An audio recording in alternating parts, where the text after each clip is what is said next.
Hey everyone, welcome to our 5th podcast. Change is hard, y'all. Today we have really special guests, 2 guests. Unfortunately, we're missing one of our co-hosts. Shai is here with me today. Hey.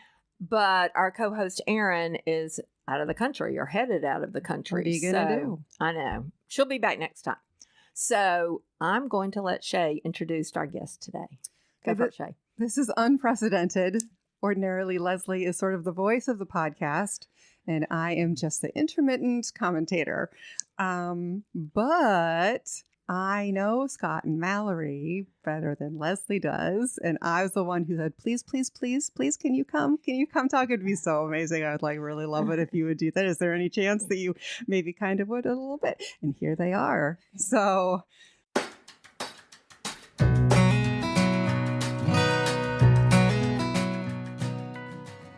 we're going to be talking to 2 people who together comprise a band called the Rough and Tumble. I am a huge fan of the Rough and Tumble, have everything they have ever made, and am very delighted to be just hanging out and spending time with them. The 2 humans as individuals are Scott and Mallory. Their music is incredible, and their hearts are just as incredible. So what I was specifically interested in talking about in terms of change and how change happens and what it feels like, what it costs, and then, what might come of it in terms of a positive or a grateful moment. Is that Mallory has been through some stuff in terms of how her family relationships work. And it's been a painful thing. I will just say up front, as a super fan, I'm perfectly aware that an entire album, an album called We're Only Family If You Say So, was about those relationships. And you could hear that there was a lot of hurt involved. And Scott, of course, has been her just incredibly faithful and supportive partner working through all of this stuff. So he has got a whole other perspective on being a compatriot, a bandmate, a spouse, a creative partner, and a life partner to someone who's going through the kinds of changes that Mallory's been needing to navigate. So thank you for coming. Yeah, we're so happy to be here. Really, really pleased to see you. Hey. Yeah. Wait, we have to talk about where our music comes from. Oh, sure. Yeah. So every time that you hear one of these podcasts, there's a clip of music at the beginning and a clip of music at the end. And that comes from a song that the Rough and Tumble wrote. And the theme of the song really has to do with you don't have to take whatever it is that's been given to you. If you leave, it might be hard, but you won't go alone is the promise of the song. And we thought it was ideal for the kinds of conversations that we want to be having. So thank you so much for writing it and for letting us use it and just for all of the things. No, it's our honor and pleasure. And that song is from the album We're Only Family If You Say So. And that song in particular is so funny because people always it's sort of a Rorschach for people of where they are with their family units or with their community. We have this good friend in Florida, and she transitioned a few years ago, and she has been our fan since before her transition as well. And she, when we put this song out, she's like, "Wait, is this about me? My transition? Like, is this about because she thoroughly that it was this because it talks about no longer being you no longer have this loyalty to who people said that you were. You don't even have a loyalty to your own name if that is not something that is for you and is making you better. It suits you anymore, yeah. Right. Anymore. And so, yeah, that's an interesting talk about change. Like that song is like the epitome of kind of lifting yourself out of something, of your own identity, or the identity that has been put on you, however many. You've been living with, but not actually living through. Yeah. Absolutely. So I'm delighted to use that in particular. I think that's very, very fitting. Yeah, Shai just was like, okay, this is it. This will work. And it does. I'm so glad. So thank you. Yeah. It's wonderful. Of course. And that song very much came from like sort of the center of my own like departure from my family. That I'm pretty sure, I think I have the timeline right. It was like within like a week or two after seeing my family, being in my family home for the very last time. Right. Oh God. The rest of my life. I don't know what that, like what the future looks like, but at the time and has been true, like that was the last time I ever saw my childhood home. I think that might have been the last time I saw my father, if that's... It is, yeah. Mm-hmm. Yeah. Who's still alive, it's not... Yeah, but I don't know that I will ever see him again before, it's the end. The great beyond. Yeah. And so, So it's been, so that song is definitely wrought with, and we don't have to harp on only that song, it just seems like a good stepping point, but it definitely is like wrought with all of the emotions of transition, of how do I change? Like, if I no longer have these things that are pulling me to a place and time and people, who even am I? Mm-hmm.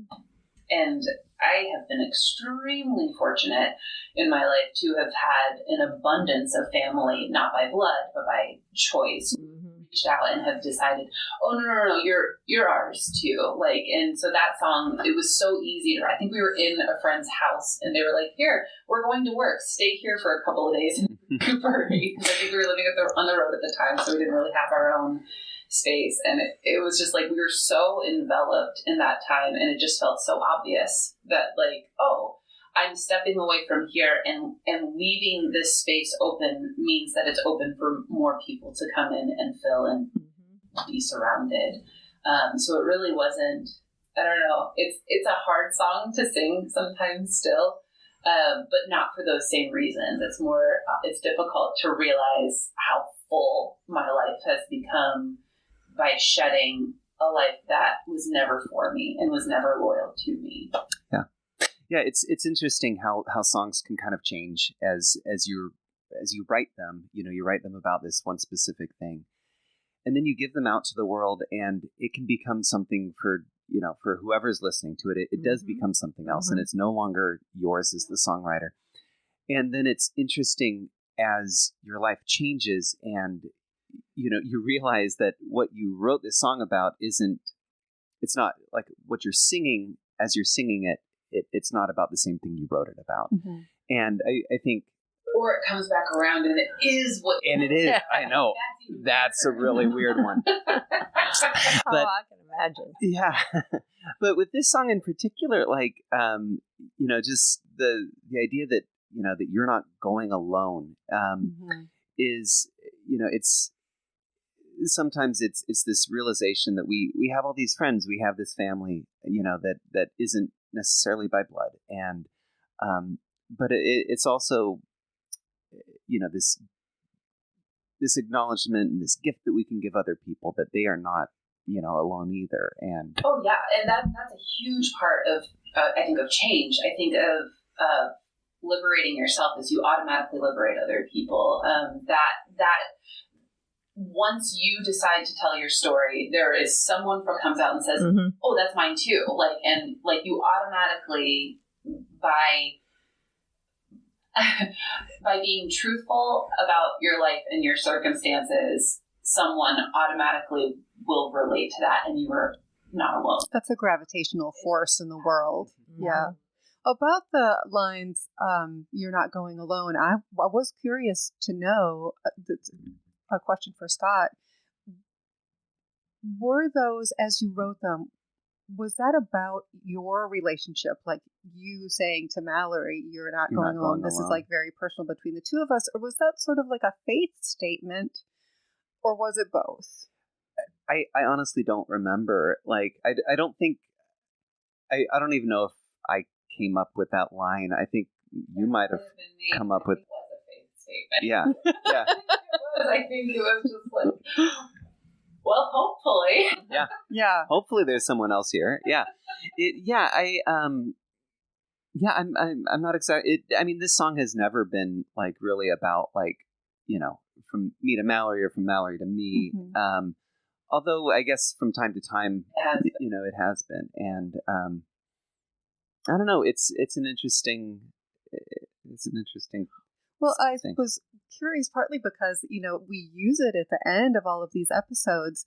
And in that context, like, it's not a promise for me. Like, I don't know who you are, listener. I'm not going to be the one there with you. This is not a personal promise that you're not going alone. This is like a faith statement. The way things work is you're not going alone. I'm just letting you know that's how it is, in case you didn't know, and you probably didn't know because, it's really lonely, especially if you're going through an identity deconstruction. Like, it's lonely in every possible way. Right. So, Okay, I need to interrupt. Yeah. We know what we're talking about, but the audience may not know that we're talking about Mallory being born into a family that didn't work for her. And our friend Bonnie Cleveland, who's a psychologist, calls it high control religion. I just thought of it as evangelical or fundamentalist. And my husband, who's Jewish, ethnically Jewish, said, well, there are sects within the Jewish faith that are high control. Mm-hmm. So can you tell us a little bit about where you grew up and the change, your change that you made? Sure. I grew up in Western Pennsylvania, in this tiny little town north of Pittsburgh, in like a very depressed area, and I grew up kind of on a family compound situation. Like, everybody that lived up in our compound was family and had built those homes, and we had all, we lived, worked, breathed each other, and I went to a First Christian Church, which is technically a non-denominational church, but it has very strict theology about who's in and who's out. I didn't grow up in a Baptist church, which is, I think, what people often think of when they think of the fire and brimstone, but it was very much a fire and brimstone situation, but kind of gilded a little bit differently. And so it was, I grew up in an environment of, that was also very influenced by the culture, like the satanic panic that was happening out of the 80s. And so things were getting more and more kind of cloistered in that religion, to the point where, these arbitrary rules just started coming up of what you can and can't do, and how the demons are going to get in, and that sort of. They're always getting in. They're always somehow finding their way in. You tape up the doors, but they're going to find a way in. And it's usually by way of that new CD I bought. Yeah, or your yoga mat. Or my yoga mat. There's always something. So it's everything.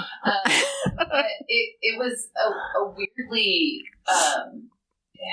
It's strange because you feel weirdly safe in there because there are so many boundaries. So I definitely can't do that because that's going to send me to hell. And in a lot of ways, I think that's what makes religion work, is that it creates these boundaries that makes you feel safe. And so it makes you feel like nothing can get to you, and you have this tribe of people who have your back, and not only do they have you here, but you're also going to see them after you die, so then your fear of death isn't there, and you don't have to contend with that.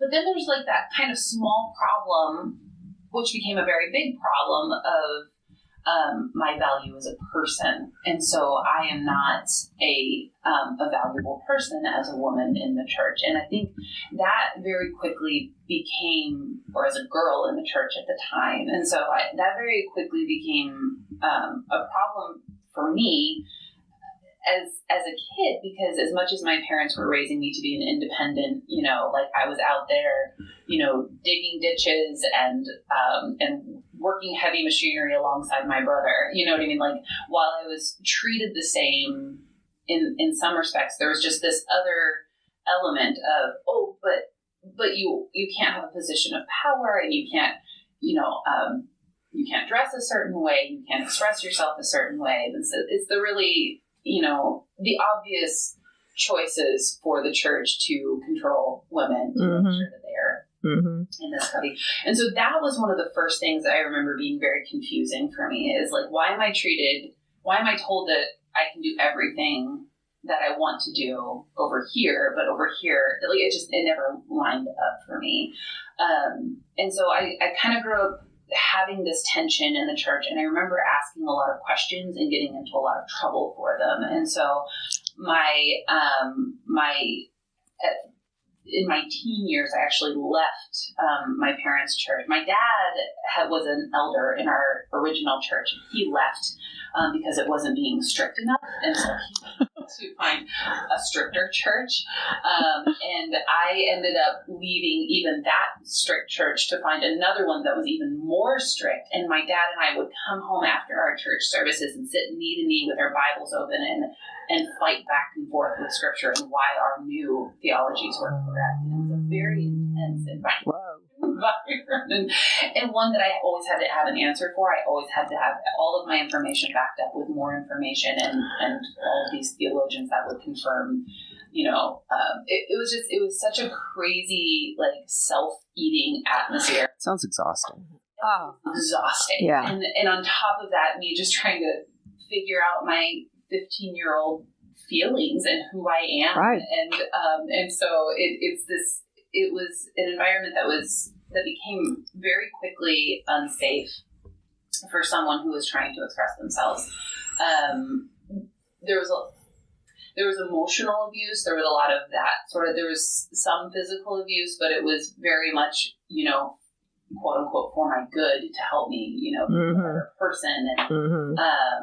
And then this other church that I kind of broke off into, I was kind of like this bright, shining, like 15-year-old girl that was like, hey, I really love Jesus and I want to be part of what you do. And it was this up and coming this house church that was like starting to grow in the community, and it felt different enough, but it was just the same stuff, and just packaged a little bit differently. And in that environment, I very quickly became taken advantage of by the worship leader of that church. And so it was these two places where, like, I knew I was in trouble over here in this new church, but I couldn't tell my parents because I didn't want to bring shame upon my family and let them know that I was wrong. God. And so this relationship ended up lasting for like 4 years until I went to college and eventually got out of it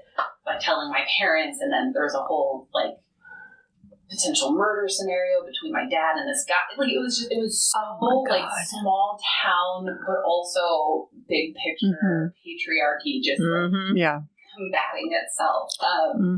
These are like really broad strokes, and I hope that's okay. But when I got to college, I went to this Quaker school in Ohio, and that was such a relief because even though it was still within this religious idea, there were so many professors there who didn't say, oh, no, this is all wrong. They just said, have you thought about this? Have you thought about the dichotomy of, Mary Magdalene the whore and Mary, like, Virgin Mother of God? Have you thought about why you were only given these two options? Have you thought about, like, and they spoke a language, the only language that I knew growing up, and they spoke it back to me in a way that said, not you're wrong and this is right, which is what everyone else had done, but rather, what do you think about it? What do you personally think about it? And I'm so grateful for those professors. I'm so grateful for those friends. I'm so grateful for those people who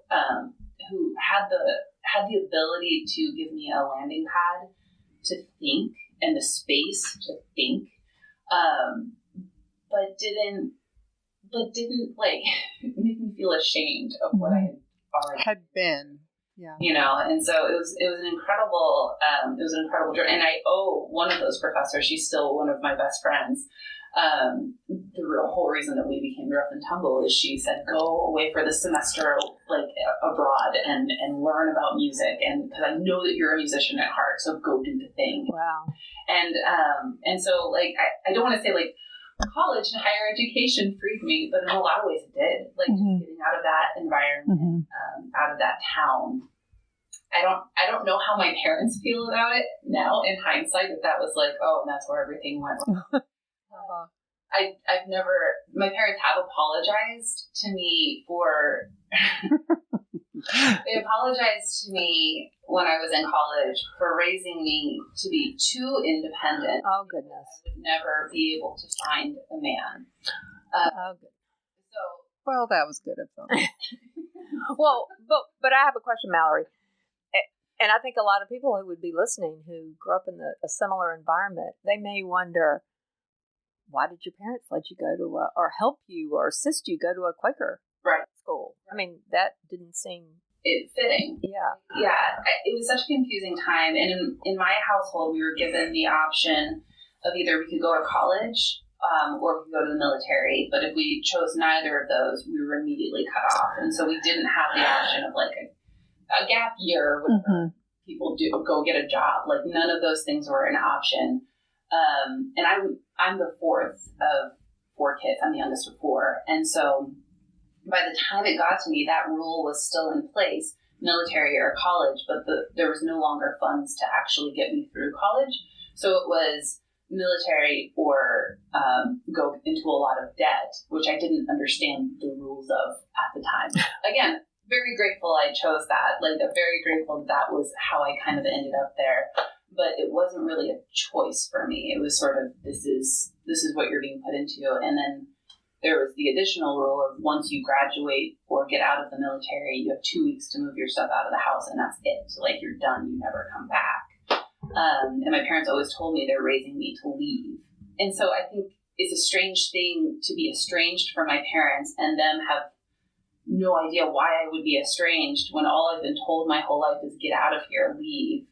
And at the same time, don't be different from us. All right.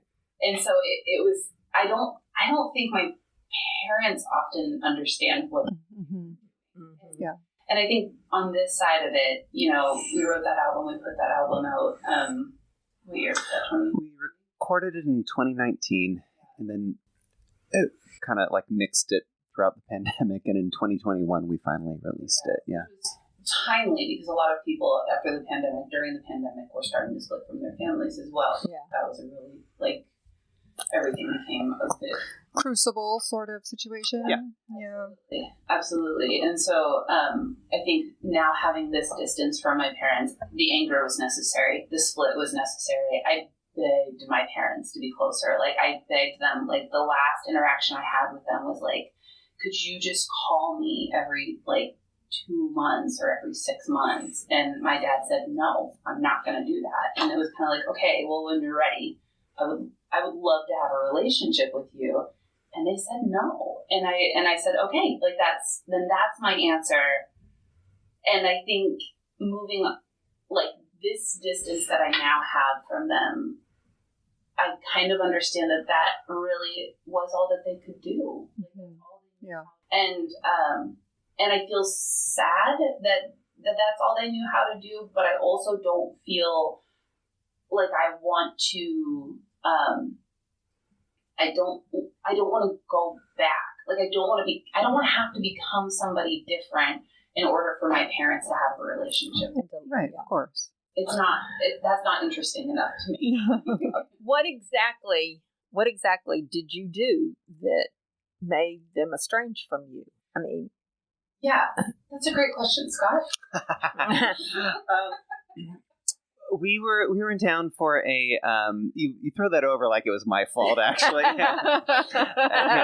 No, we were in town for a wedding, for a family wedding, and there were just some texts exchanged beforehand that made it pretty clear that you weren't really part of the family, and that was kind of an ongoing thing of I didn't fit in. I wasn't acting right. I wasn't, I just wasn't blending in the same way. And so and even me asking to be part of family activities was making me not, because it was like, oh, you're too needy, you're too sensitive, you want too much. And it's like, no, I just wanted to come to the rehearsal dinner because it sounded fun. Can I come? No, you can't come. You're not part of it.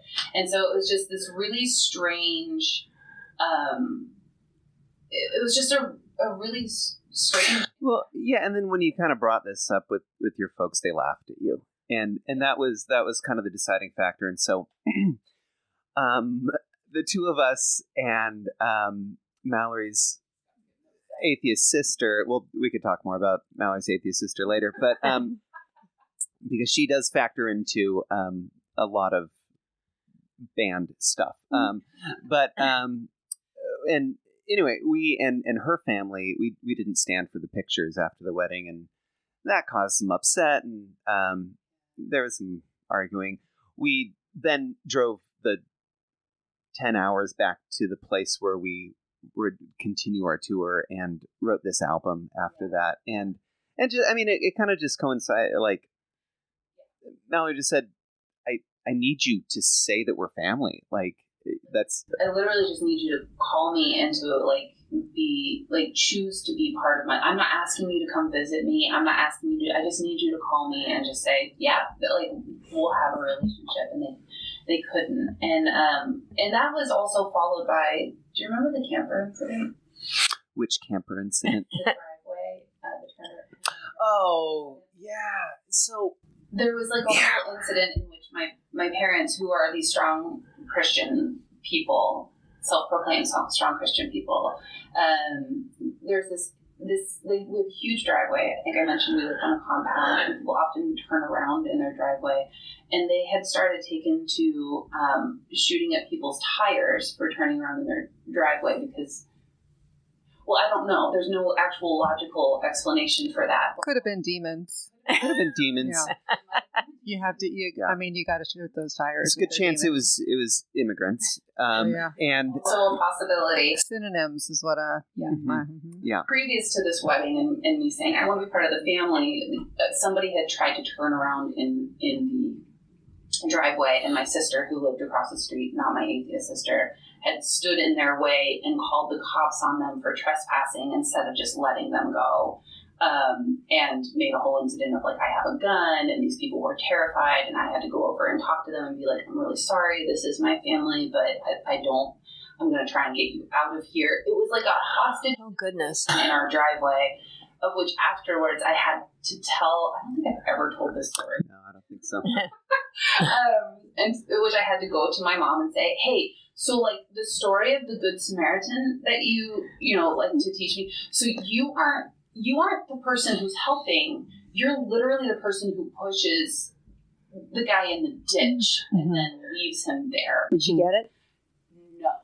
Did not get it. And so, I just remember at one point, because we were both pretty upset by, what is a hostage situation, right? Oh, these nice I'm people. I'm upset right now just hearing about it. These nice people from out of town with their camper. They're on vacation. They can't turn around, or they can't go under the bridge that is, right in front of the house. And so they turn around in this house.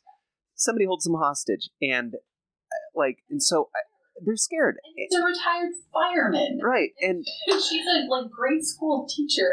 So obviously we're upset and very embarrassed. And I remember yelling at your mother, if you don't want people to, to turn around in your driveway, then build the wall. And I think so much of what they were acting out in that moment and what they were acting out with you in your, estrangement from them and their boundaries with that estrangement was what they were seeing on TV and what they were hearing on the radio. And I think, unfortunately, I think that's where this album, We're Only Family If You Say So, kind of became for us a bit of a political statement. And I don't know. Well, A lot of families end up with some estrangement issues. I've had some issues with my family because, I have a tattoo and only people in pool halls, my mother said, get tattoos and, just political stuff.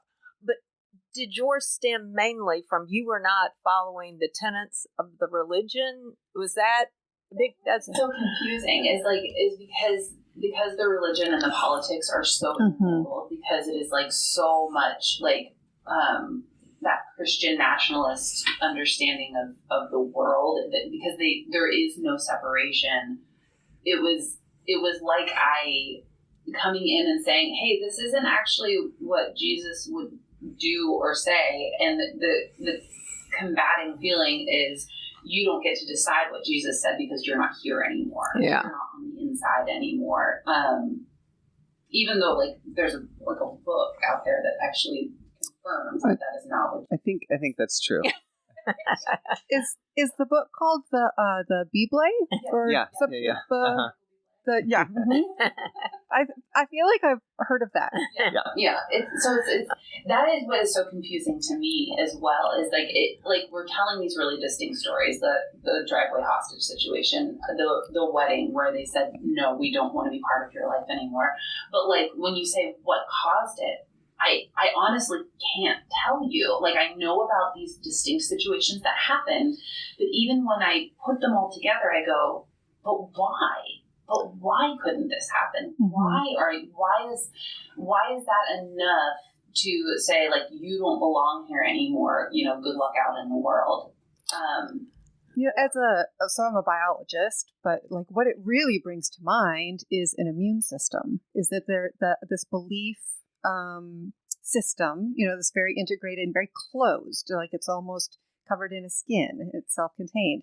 And if something comes in that asks real questions about it, or it doesn't even ask the question, just has a different vibratory reality, there is it just really sounds like it's almost like a rejection, like an immune-based rejection. Mm-hmm. Honestly, what it feels like. Yeah. Mm-hmm. That actually is so helpful. Yeah. So, yeah. You can't. I couldn't exist in this world, still function in the way that they wanted it. Yeah, it was going to feel unhealthy to them just to have your foreign body embedded in them. Yeah. And why can't you just act normal and pose for these pictures, and then we'll kick you out again? God. It's a fascinating. Yeah. Well, I think what's fascinating too is you, the 27 or 30-year-old who went to this wedding and then walked away from your family is the same person who they raised. And I think what's interesting about this is a lot of your core beliefs that you were taught by your parents haven't changed. And love your neighbor. Yeah. And so I'm not exactly sure what to do with it. Who did change, Yeah. and or what changed? Did the phrase "love your neighbor" actually change? Yeah. Does that mean something different in 2019? That's what I said. Or did some of the people go. using it, have they changed what they mean by that? Mm-hmm. Right. They feel passionately about the thing that they mean by that, but it's a totally different thing than what the words strung together mean. It's more like a code phrase than a functional piece of language. Right. Yeah. Who changed? Who changed? Yeah. Scott. But I think That's the question. But I think this is the context in which all this is happening. The time period you're talking about is the Trump time period, right? I mean, so the word's changing. I know that I was accused a lot of being too sensitive and of being, irrational and all these things. What? Well, no, finish it. No, go ahead. I'm so excited. I want to tell this story about so Mallory comes from a family of hunters, and they would go to it was this moment when the kids would get their hunting license and be able to and Mallory's family did not let her get her hunting license. Did not let me at 12 years old get my hunting. Why? Even though you really wanted it. I said I really, really wanted it, and they said, we know that you don't, and we know you don't have the heart to shoot a deer. And they just decided that I did not have the heart for it. So you can't be part of us. It comes Another. immediately after that. Yeah. Where I am a vegetarian now, but They knew it all along. Exactly, yeah.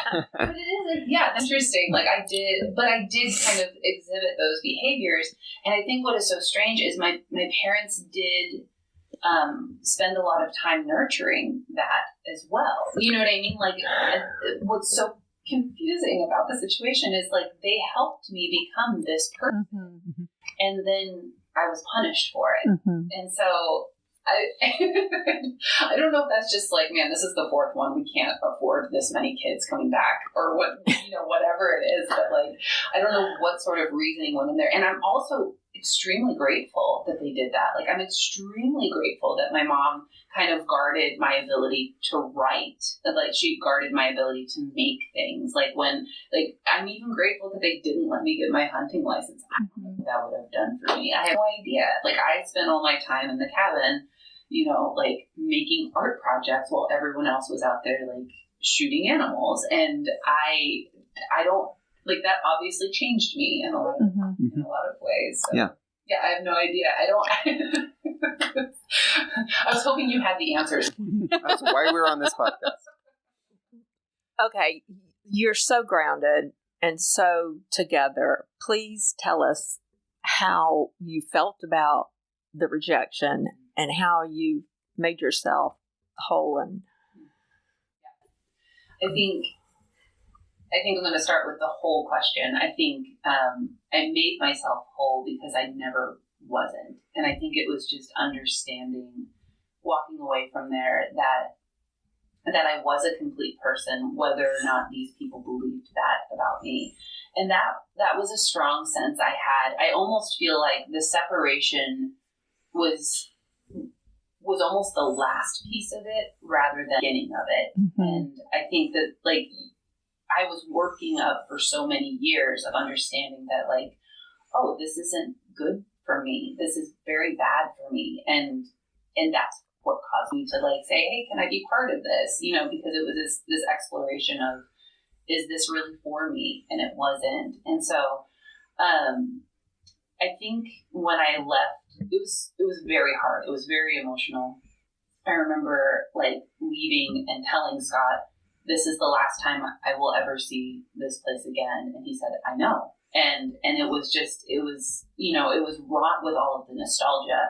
And I don't want to make it sound like I didn't feel anything, because I felt everything.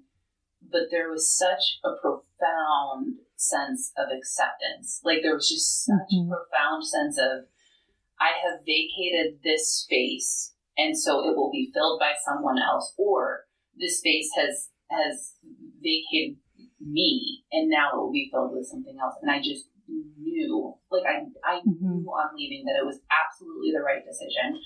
And I understand that anger can be a very clarifying emotion, and then once it dissipates, you kind of have to work around it. But I am so grateful for some of that anger, because it propelled me out. It gave me the clarity of, this is the right thing. And I haven't really looked back. And I haven't looked back not in the sense of, like, I just ignore this part of my brain, because there have been a lot of years of me going, okay, it's time to clean that room up in my brain. Like, it's time for me to go in. And that has kind of been the process, is like understanding that this is just a room that exists in me. And I'm allowed to go in there, and I'm also allowed to close it up. And and when I'm ready to go in and dust off a few more things and kind of search through it, I can do that. And then I'm allowed to close it again. And it's okay to have that room. And, like, it's not shameful for me to be estranged from my parents. It's not shameful that this happened to me. It's just a room that exists inside of me. Like, it's a completely, morally neither good nor bad place inside of me. And that has been probably the most grounding thing. It just is. And that's what I often come back to the word loyalty. And I often will say, like, it is crazy to be loyal to a people or a family or whoever who is not loyal to you. Mm-hmm. Like it is absolutely maddening. And that is like, that's the hang up, is like, how dare you, turn your back on your family? And it's sort of like, but what is the good? Like, what is the good of family at all if they are not, a loving, supportive community, just like any other community? Mm-hmm. And so I think being a folk musician and traveling around the country and meeting people mm-hmm. everywhere and just deciding that anyone is potentially your family, mm-hmm. and just blurring the lines of like blood relations, and blurring the lines of loyalty in a lot of ways has been what has grounded me the most. It's just like broadening my perspective of what it means to be taken care of.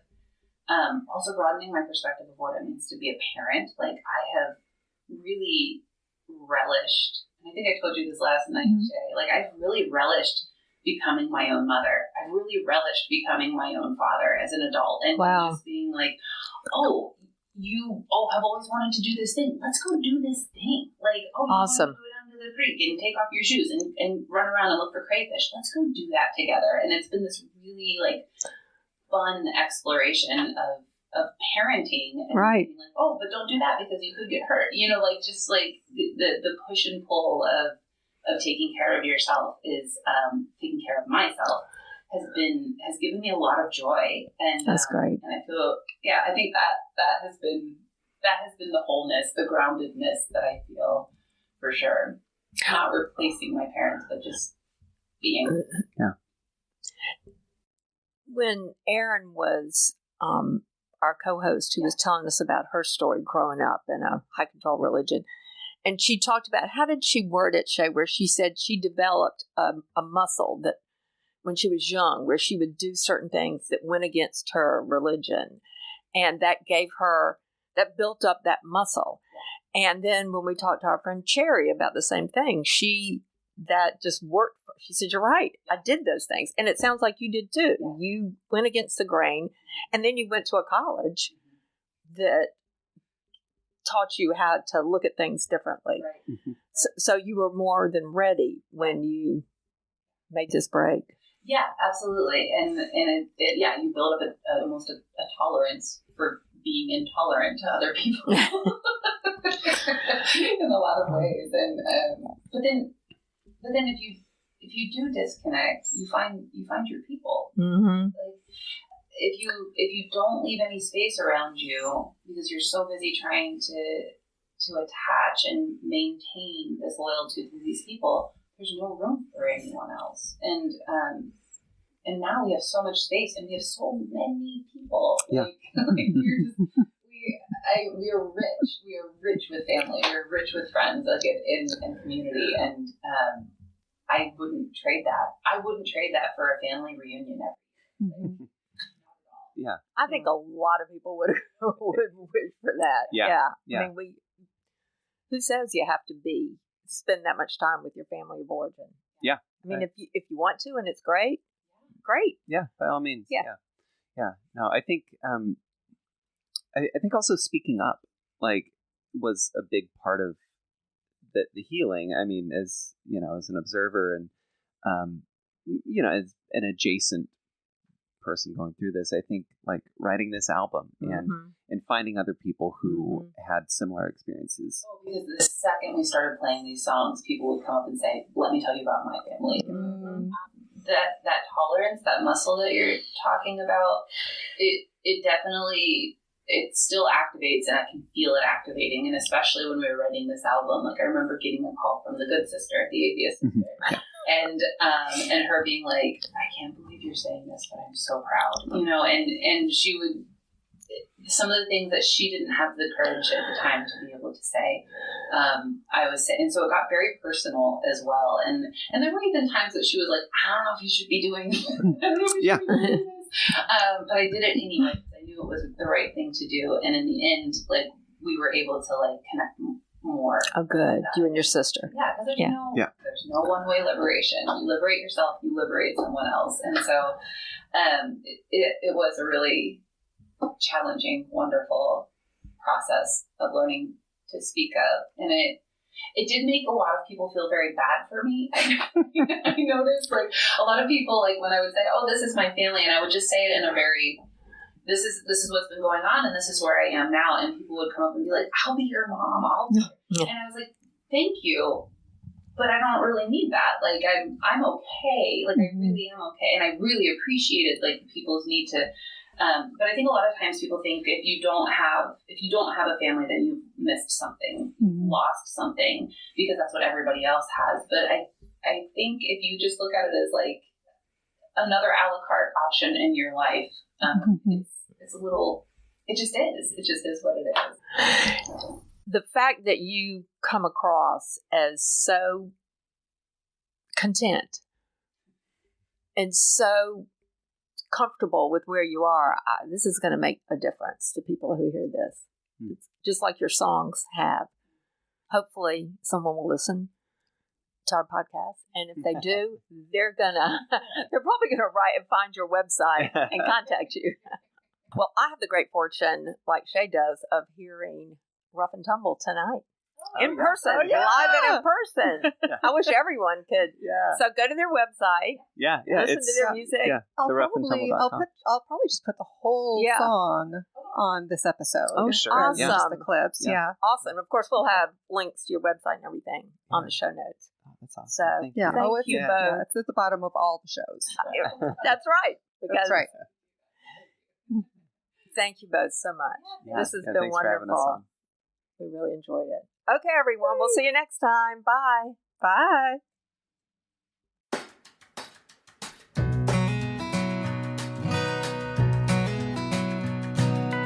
You don't need to call me by my name. You don't need to call me by my name. You can call out to the maple trees, they'll hear you just the same. You don't need to call me by my name. You don't need to eat what you've been served. You don't need to eat what you've been served. You can Run out to the cornfield, brambled berries for dessert. You don't need to eat what you've been served. You can stand there stricken at your own front door.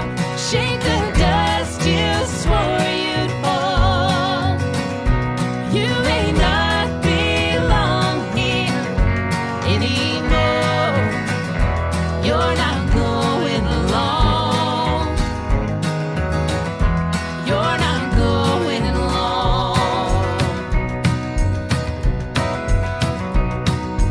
You don't need to set your clock by me.